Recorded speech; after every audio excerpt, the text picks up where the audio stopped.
Hello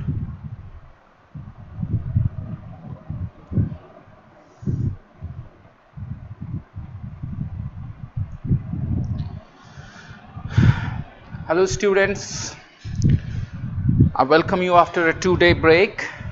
How are you guys? First of all, the new students, regular students, start sharing the link wherever you can, on Facebook pages, on WhatsApp status, wherever you can.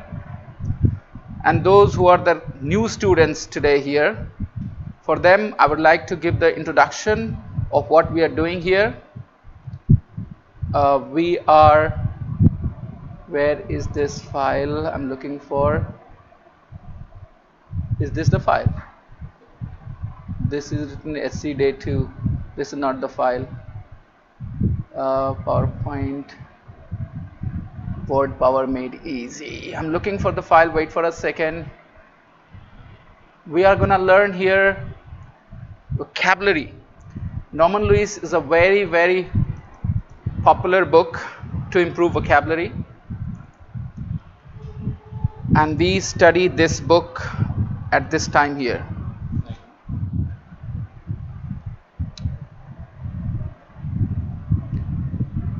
Well, I can't really move on the screen here. It's not working. The screen cannot be moved on. Can you see me, guys? Can you hear me? It's just not moving, the show. Okay. I'm not sure even the key is working. I did.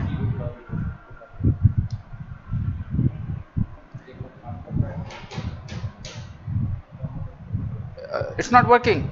It's just not moving. Stay there, guys. We are not going live. We are not live yet. We are not live.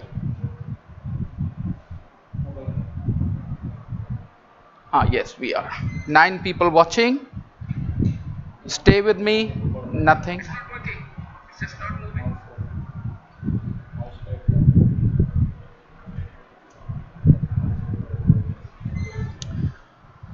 So great. Very soon you'll be able to see the screen and me as well.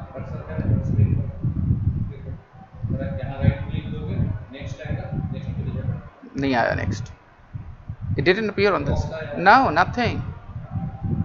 Yes. No, nothing. Yeah, now. Next. I think I can handle now. Stay there with me.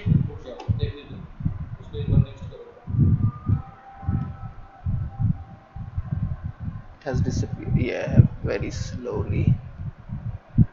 My God. It doesn't go up to next. Yeah, please.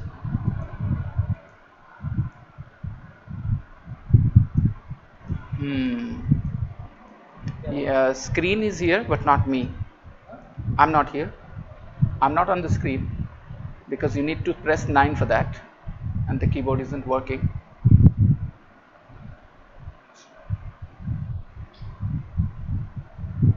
I think you need to check the battery of the keyboard.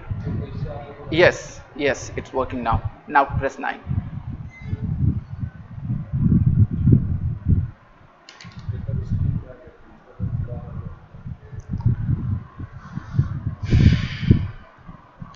You will be able to see me very soon. Wait for a second. Yes, you can hear me, you can see me now. Everything is fine.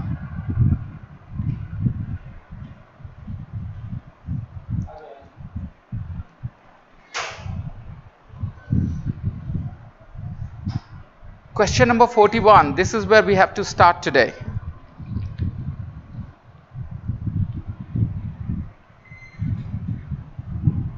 So,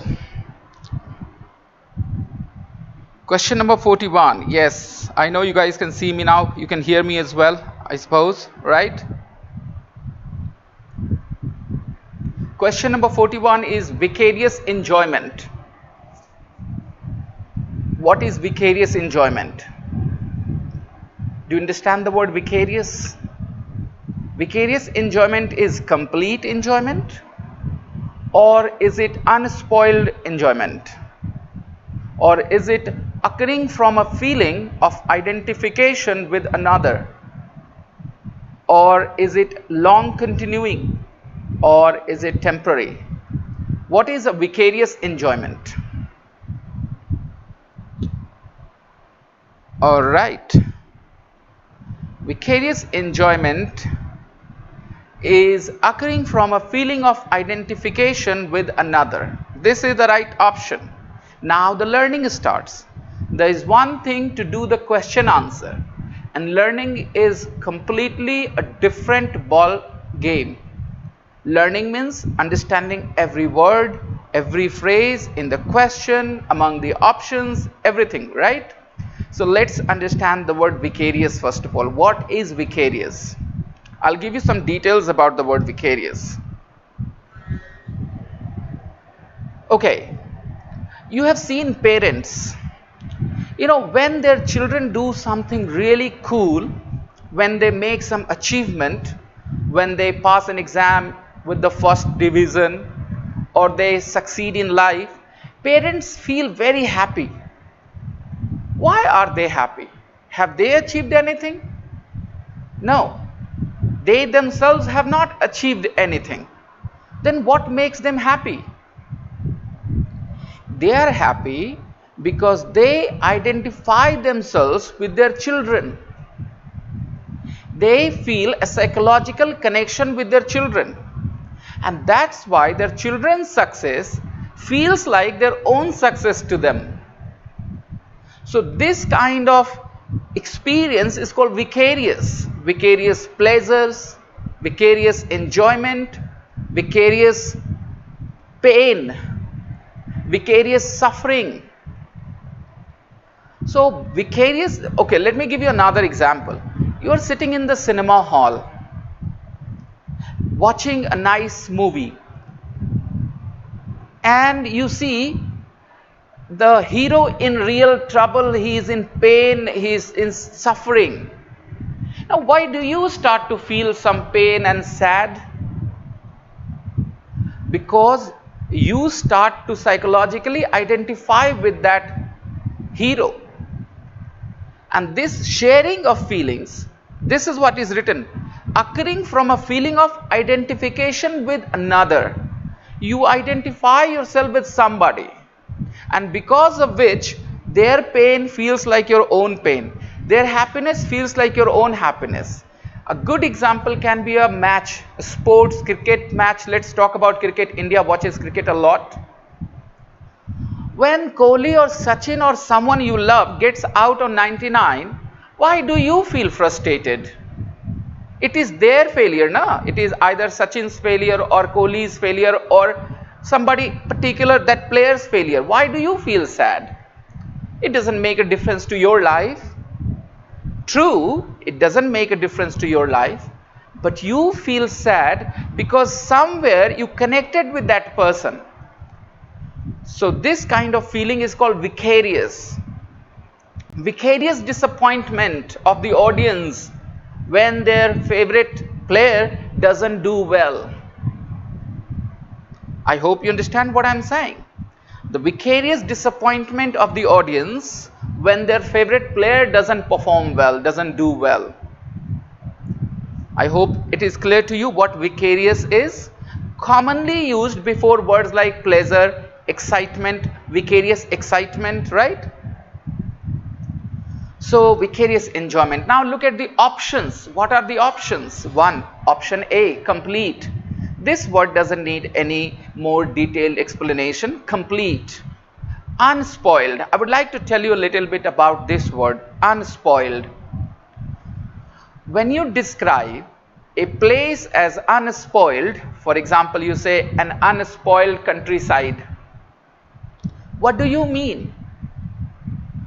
You mean to say that that countryside is untouched by the changes of modern world. There aren't new buildings there. There aren't very wide roads, and you appreciate this in a positive way, that it is still managed to hold on to its old charm and beauty because of not being touched by modernity. So that is an unspoiled village, an unspoiled countryside. Now, you can also use the word unspoiled to describe people. Let me give you an example. What happens? Normally people are humble, friendly, polite, but when they become very rich or when they become very famous, then people start to feel some changes in them. People after becoming rich and famous tend to lose their politeness, their humility. In that case, you cannot use the word unspoiled, but someone who managed to keep their qualities. They did not get affected by this change because of becoming popular. So you can say he remained unspoiled by fame. He remained unspoiled by wealth. He remained unspoiled by popularity. Means these things could not change him.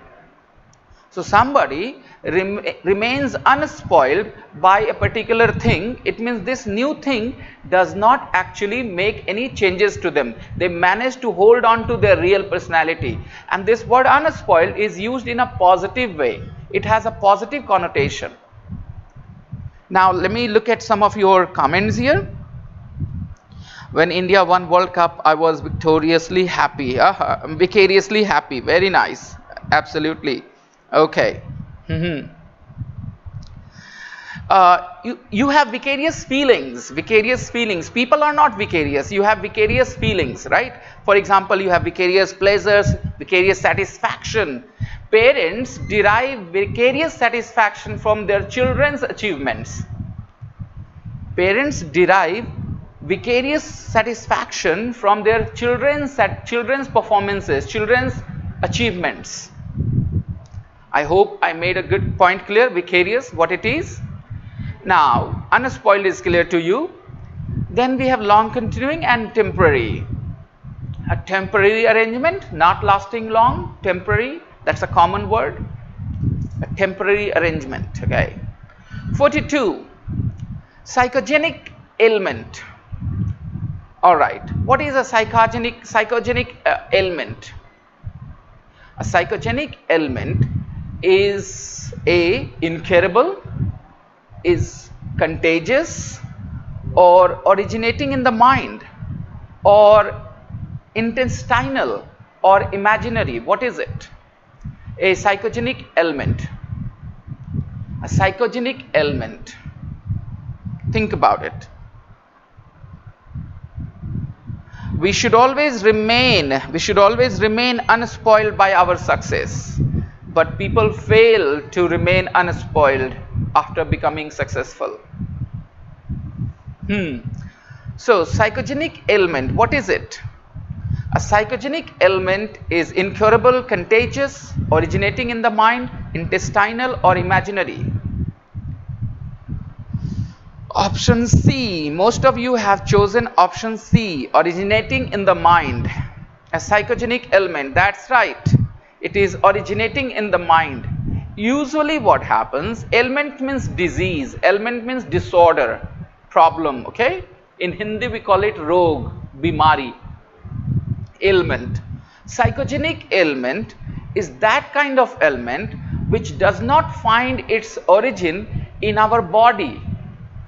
It finds its origin in our thoughts, in our psycho. It means in our mind, in our psyche. That's called psychogenic. Let me give you an example. What happens that if you have a problem, an ailment, a disease, then you go to a doctor. The doctor runs some tests on you, and then the test has some parameters, right? And those parameters tell you that you have this problem. But sometimes what happens, the parameters appear to be all normal and you still seem to have a problem. Doctors feel confused. Where is the problem coming from? They don't understand. Usually they call those problems, those diseases, psychogenic. because they think that the body is fine, the body is not reacting, all the biomarks are all fine, all the parameters in the body on the test are all fine, and still you have a problem. So perhaps the problem originated in your mind. So those problems are called psychogenic ailments, psychogenic diseases. Moving on to options. Incurable, something that cannot be cured. Incurable, a disease which is incurable, cannot be cured.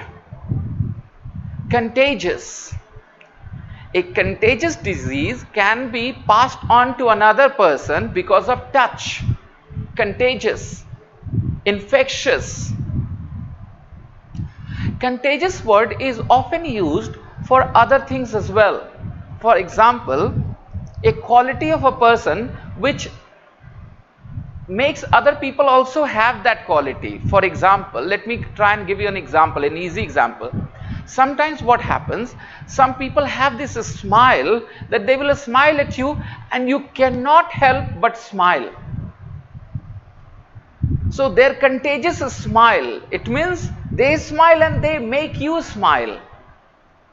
Sometimes you can call somebody a person with contagious energy.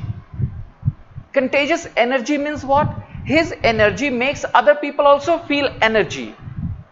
Alright? So contagious can also be used to describe feelings. Option C, originating in the mind. D is intestinal. Intestinal means related to the intestines. Okay, intestinal. Imaginary, not real. Shall we move on to 43 then? Corona is a contagious disease. Absolutely. Are you guys comfortable with me using English like this?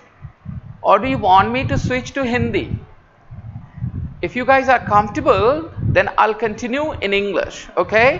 Wherever you feel that you don't understand what I'm explaining, ask me and I will switch to Hindi. Alright? But I think for the moment, not all viruses, I think. For the moment, English is fine, right? Let us continue to question number 43. An anachronous attitude. An anachronous attitude. Many of you might have heard this word for the first time. An anachronous attitude. Anachronous. What is it?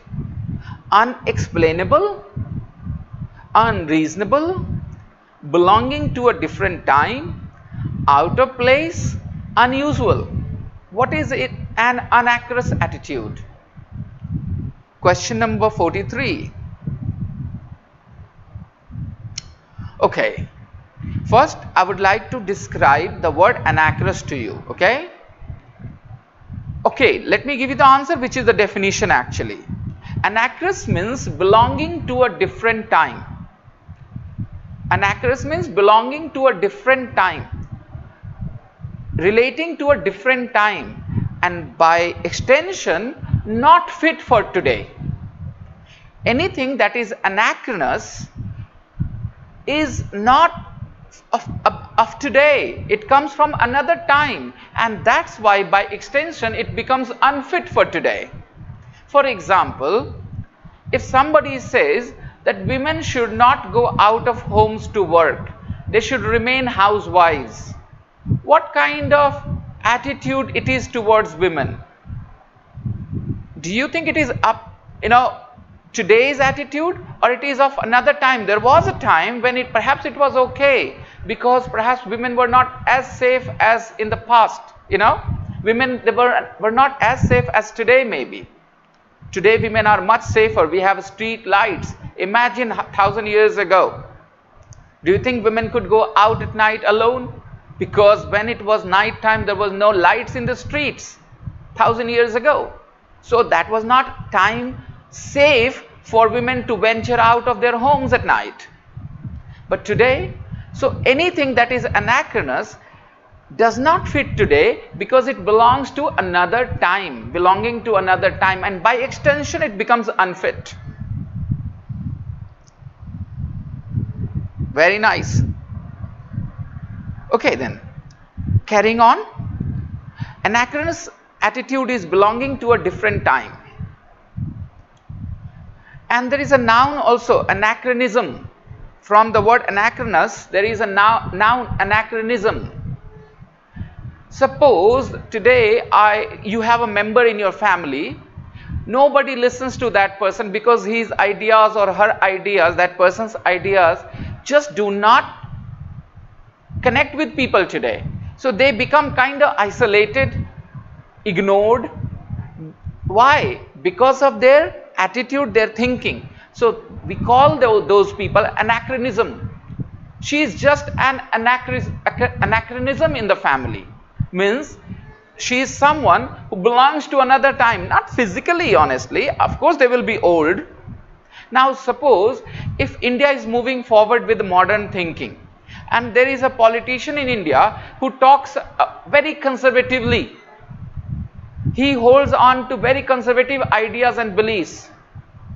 So that politician will be called an anachronism on the political scene. He will become irrelevant. Like I said, anything that is anachronous does not belong to today's time, belongs to another time, and by extension it becomes unfit for today. Okay then. So clearly 43, the right option is C, belonging to a different time. Now what is A? Unexplainable. Something that cannot be explained. An unexplainable excuse or reason cannot be explained. Alright. An unexplainable situation cannot be explained. Unreasonable. I think the word unreasonable is pretty common. Unreasonable is something that defies logic, that goes against logic. Unreasonable. People can be unreasonable. Attitude can be unreasonable. Sometimes demands are unreasonable. What does that mean? Okay, suppose there is a demand which goes beyond the acceptability, that will be called unreasonable demand. For example, suppose somebody from your neighborhood says that I want to live in your house for 10 days. All right. You will consider it an unreasonable demand. You'll say, why would you live in my house? We have our own privacy. We don't want that privacy to be, affected. So you will consider that demand an unreasonable demand. Okay then. Unreasonable. People are unreasonable, of course. They will make you annoyed because their logic is not right. Okay. We were talking about this anachronous attitude. So this anachronous attitude, what does it show? If somebody has an anachronous attitude, it is old-fashioned attitude or modern attitude in your opinion? Old-fashioned, I hope you said, right? Okay. Moving on. Out of place. Out of place. What does it mean? If somebody feels out of place in a particular area, in a particular surrounding, in a particular group, they think they should not be there. They don't fit there. Imagine a boy from a village who has never stepped outside his village, goes to a big city and studies in an English medium school and sits among boys and girls, English speaking boys and girls. How will he feel there? What will be his feeling inside? He will feel out of place. He will think, why am I here? I don't belong here. So he will feel out of place in that class. Sometimes people come to my spoken English class and for a couple of days they feel out of place. It is my responsibility, my duty to make them feel comfortable. But at first many of my students feel out of place because 90 minutes throughout the class I talk to them in English, which is something they are not very comfortable with. They have learnt English, but from teachers who speak Hindi to them as a medium of communication. And I switch to English, which makes them feel very much out of place in my class. Okay, let me give you another example of out of place, how you can use this phrase in a different way. Okay, things have their proper place where they belong. I mean, in every house, things have their particular place where they go. For example, the coffee machine where it should be placed normally, usually, where you put your shoes, where you put your bag. Normally there is a fixed place for everything, right? And something which is not at their proper place, usual place, can be called out of place as well. Let me give you an example sentence. My parents were pleasantly surprised when they returned after 15 days holiday and found not one thing out of place in my room. My parents were pleasantly surprised when they returned from a 15-day long holiday and found not one thing out of place in my room or in the house. Means they thought I was not such an organized person who will take care of things in such a nice way. Everything was properly placed where they belonged. So that is called out of place, not at their proper place also. So it is a feeling and it is a literal word as well, out of place. Okay. Now what? Unreasonable, belonging to a different time, out of place. Unusual. Unusual means, you understand, not usual. Okay. Unusual weather conditions these days, you see. Okay. Are we ready to move on to question number 44, everyone?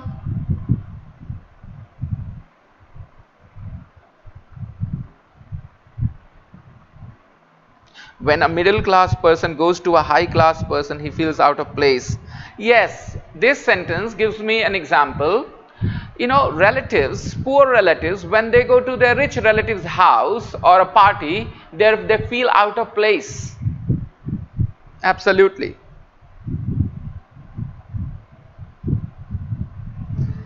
Okay then, moving on to question number 44. Her iconoclastic phase. Look at question number 44, everyone. Where would you like to go with question number 44? Which option do you think is right for question number 44? Her iconoclastic phase. Look at the options. Artistic, sneering at tradition, troubled, difficult, religious. Her iconoclastic phase.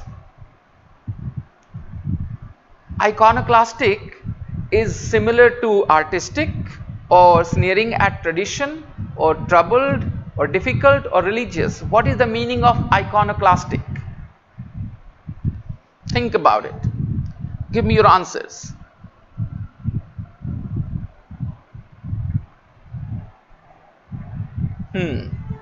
Let me give you the answer. The correct answer to question number 44 is B. Sneering at tradition. What is iconoclastic? Let me explain this first of all to you guys. Iconoclastic. Look, over a long time, we have come to start respecting certain beliefs, certain traditions. For example, let's talk about in Indian context. In Indian context, a lot of people, you know, have a bath and offer water to the rising sun. Okay, they worship the sun. This is something that people respect here, this tradition. So, person who is iconoclastic, that person does not have any respect for traditions, for those things which people have traditionally valued, respected. So people who are iconoclastic are very different in their thinking. they break the image of tradition. We will study this word iconoclastic in more details in the book when we start studying sessions. Right now we are just doing the, testing our vocabulary, okay? So iconoclastic phase, sneering at tradition. Sneer means what? Sneer means to laugh, to show disrespect. Sometimes people laugh with such, changes through their mouth that will show that they are showing disrespect. They're not laughing because they're happy. They're laughing to show disrespect. That is called sneer. So sneering at tradition, laughing at tradition. This, why do you do this? So this is sneering at tradition. So people who are iconoclastic, they do not have respect for traditions. Let's move on to artistic. Artistic means, you understand, someone who is artistic has abilities in art, taste in art, inclination towards art. Artistic. Okay, another word, next word is sneering at tradition, troubled. Iconoclastic phase is, I hope you have understood what iconoclastic means. Someone who does not have any respect for traditions. Now, troubled.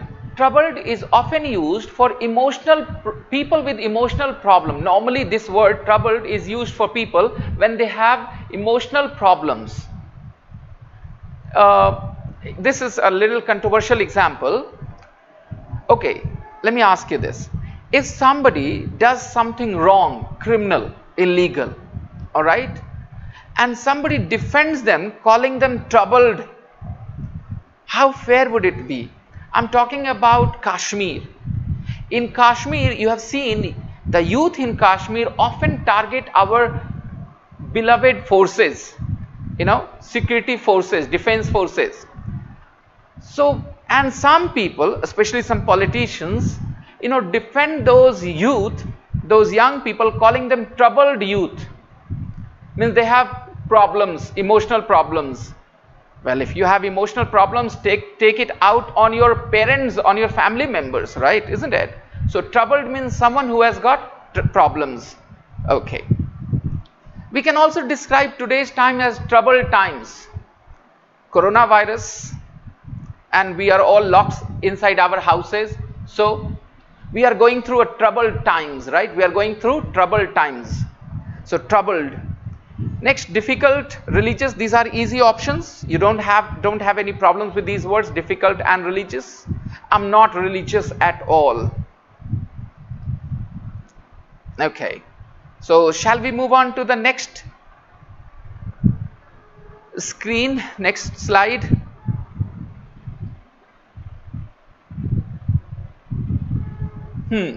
Okay.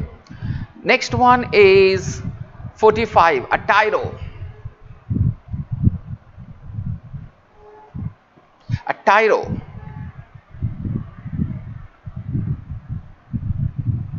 A tyro is dominating personality, a beginner, an accomplished musician, a dabbler, a serious student.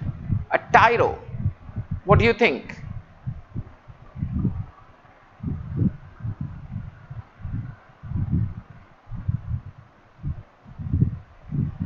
A tyro is a beginner. A tyro is a beginner. Another word for beginner is a tyro. In my class, elementary class, the students who join me to learn English, they are tyros, right? They are the beginners. Okay. Option A, dominating personality. A dominating personality dominates, has his own way or her own way, dominating. Alright, in this world today, which countries are dominating countries? Who can have a bigger say? America, you will say, maybe China. So these are dominating countries, right? So dominating means here, not here. Some words are so easy that they are difficult to describe, Okay, Let me try and explain this word dominating. A dominating feeling, a feeling that dominates, you cannot think beyond that feeling.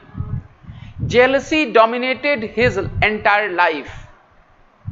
Jealousy dominated his entire life. It means his entire life was overpowered by one feeling of jealousy. Jealousy dominated his entire life. So dominate means, you understand, people, okay, sometimes what happens, there is a group of friends, but one friend is more dominating. Means people follow his words. He has his last word. He is the one who has the last word. So he is dominating. Okay. The next word is, looking in the camera is more difficult, I think. When I look at the screen and talk, it's much better. But when I look in the camera and talk, it just makes me feel different. Dominating personality. Here is a word, domineering. I want to just teach you a word which sounds similar, but which is so very different, Dominating personality and domineering. What is the difference?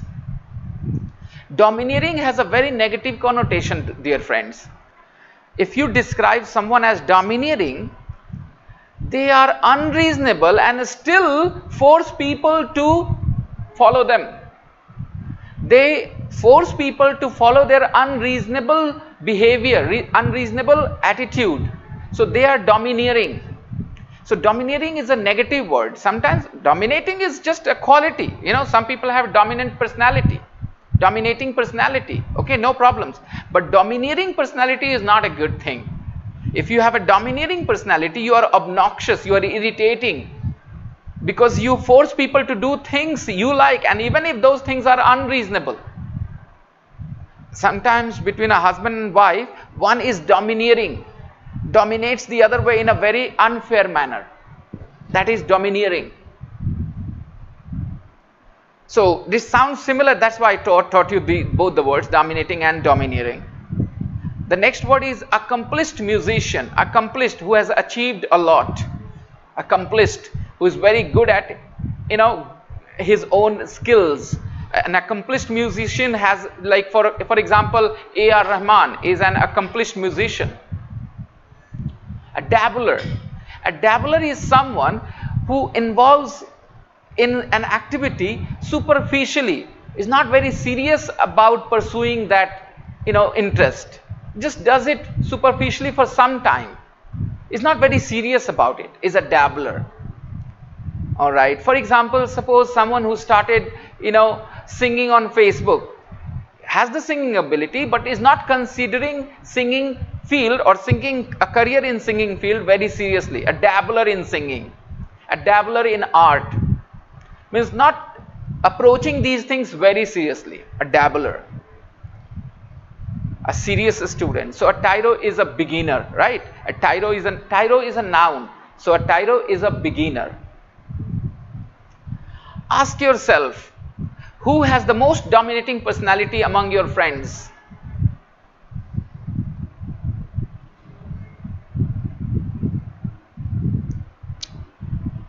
Okay. Once Australia was very dominating in cricket. Absolutely. The domination of West Indies. Remember the 70s, you guys were not there, but if you read articles on the internet, you will find how dominating the West Indies cricket team was once in the 70s when Gavaskar played for India. Okay, moving on to question number 46. A laconic reply.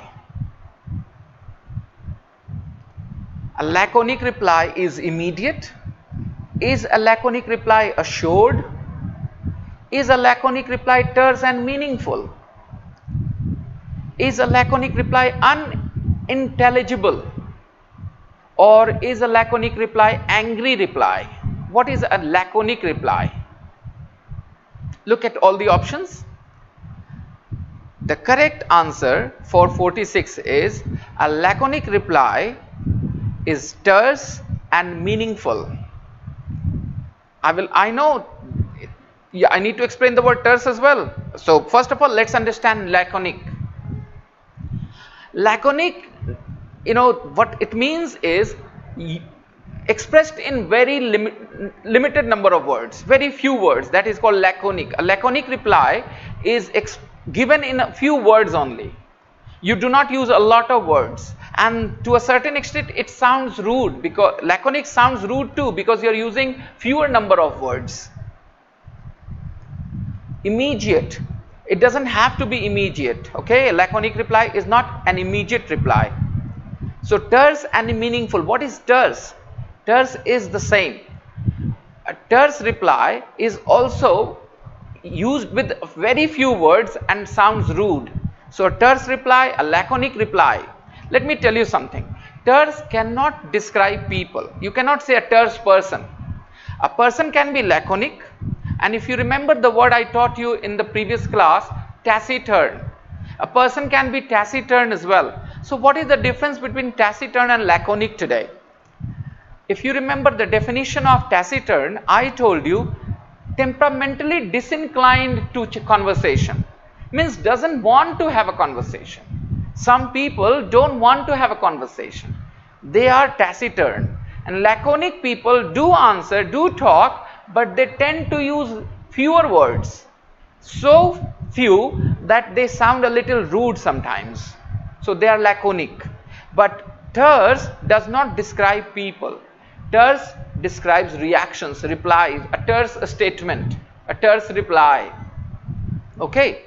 So that is terse. The difference between laconic and terse is this.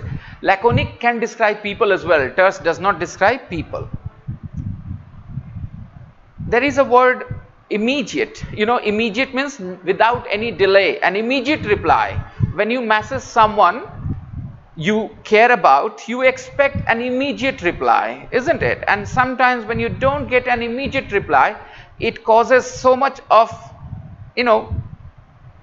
pain for you, and you start to think in all different directions when you don't get an immediate reply. Anyways, option B, assured. What is assured? Let's understand it from the word assure, verb, assure. Assure means to say or to make somebody feel that something will happen, assure. When you remember your childhood, your school days, when you made a mistake and you were taken to your principal, and your principal, after having a nice conversation with you, after making you feel embarrassed, would ask you sometimes, do you assure me that it will not happen again? Do you assure me that it will not happen again? Or you could say that I assure you, sir, it will not happen again. Means I am saying, I am promising that it will not happen again. Assure, verb. Okay. Okay, let me give you another example. You are going to do something secret and you don't want anybody to know what you're going to do. So on the way, you often look back. Why? You look back to assure yourself that nobody is coming. Nobody who knows you is following you, because you're going to do something secret. Something secretive. Right? So that is assure. Now as an adjective, what it is? Assured. He talks in a very assured tone. He talks in a very self-assured tone. It means he doesn't sound down on confidence. So assured is another word for confident. If you walk in an interview with a very self-assured, expression on your face, that will work in your favor. So assured means, I hope you understood. Option D is unintelligible.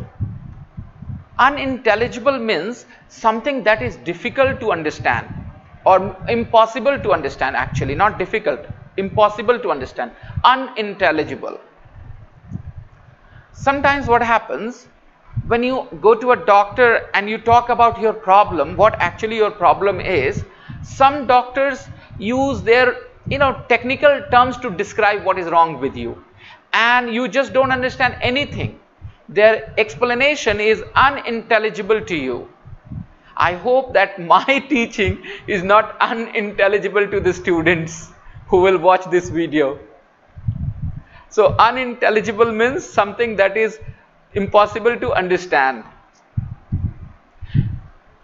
Hey, listen, I switched to English because I thought we have some other videos here which are in Hindi.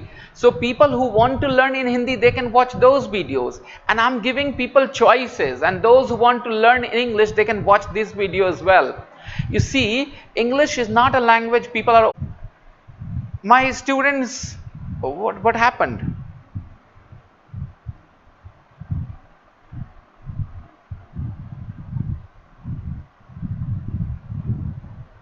Gaurav, I can see your example.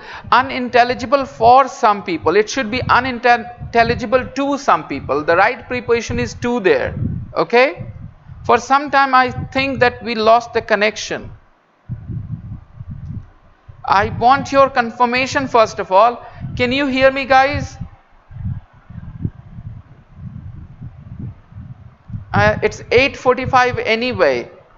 So I don't know whether I should continue any further today.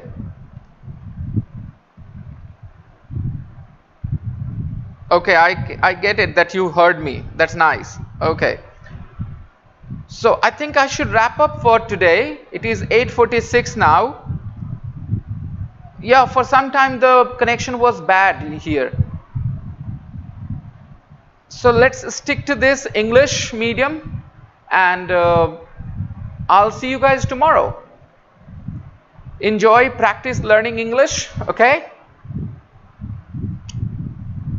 Bye-bye everybody. Take care of yourselves.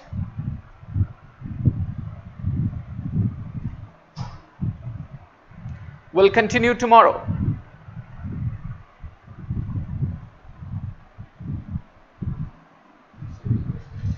7.